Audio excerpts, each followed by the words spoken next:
Votre mission de vie n'est pas nécessairement votre travail ou futur travail. Ce n'est pas devenir thérapeute, ce n'est pas sauver la terre ou sauver des enfants. Ça peut l'être en finalité, mais c'est surtout un processus et un parcours initiatique. La première marche, c'est de s'engager vis-à-vis de soi-même, à se libérer des conditionnements, des modes de fonctionnement familiaux, éducatifs, de loyauté, pour retrouver votre vrai libre arbitre, pour pouvoir ne plus être téléguidé par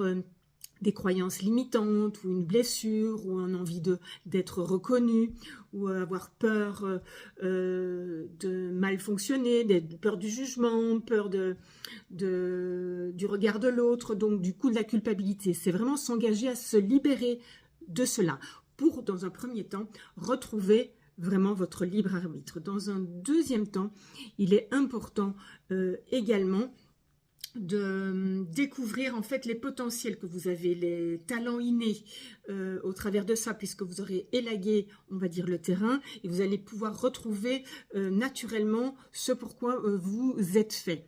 Dans le troisième plan, il va falloir le libérer au niveau de l'ego, c'est-à-dire je vais pouvoir le manifester, mais pas de manière égotique, mais prendre conscience de quelle manière je vais le véhiculer au niveau du collectif, de ce que je peux donner aux autres au travers de ce que je suis fondamentalement, de ce qui vibre en moi, de ma propre structure que je peux rayonner. Donc il va falloir le travailler également au niveau de l'ego pour que ce soit dans le pure réalisation de soi, pour être bien avec soi-même d'abord et pour pouvoir le donner dans le cœur, dans cette participation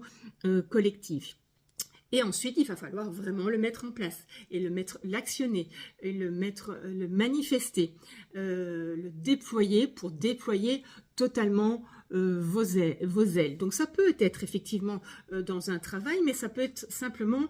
d'une certaine manière de fonctionner, de communiquer. Ça peut être par le verbal, ça peut être voire un don intellectuel, ça peut être manuel, ça peut être de diverses manières qui peuvent être déployées, soit effectivement lors d'un travail, soit simplement en étant boulanger et en prenant conscience de l'importance de ce que l'on fait et de ce que l'on donne aux autres, le faire d'une manière épurée et en conscience pour le collectif, parce que ça vibre à l'intérieur de soi. Ce n'est qu'un exemple, vous pouvez en retrouver d'autres également.